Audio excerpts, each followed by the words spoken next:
Hello friends very very good morning. আমি পাপিয়া। আজকে সকালটা শুরু হলো ঠাকুর ঘর থেকে। আজকে আমি জন্মাষ্টমীর উপোস করেছি। আজকে বাড়িতে জন্মাষ্টমীর পুজো। তো আপনারা কেমন আছেন? আশা করি ভালো আছেন, আমিও ভালো আছি। তো কে কে বাড়িতে জন্মাষ্টমীর পুজো করছেন কাইন্ডলি কমেন্ট সেকশনে জানাবেন। আর এই যে আমার পুজো, এই যে আমার ঠাকুর, এই যে মা কালী,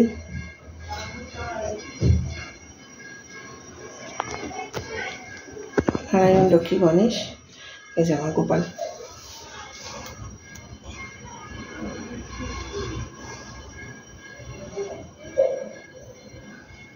এখন এমনি সকালবেলার পুজোটা করলাম, আমার পুজো সন্ধ্যেবেলা হবে, হাজব্যান্ড করবে।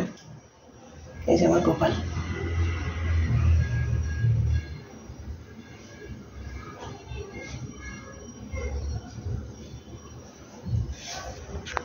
কেমন লাগলো আমার গোপালকে জানাবেন কমেন্ট সেকশানে। তো সন্ধ্যাবেলা পুজোটা একটু পরে আসছি, মানে সন্ধ্যাবেলা আসবো, শেয়ার করবো আপনাদের সাথে। টাটা, সবাই খুব ভালো থাকবেন, সাবধানে থাকবেন। শুভ জন্মাষ্টমী সবাইকে, টাটা।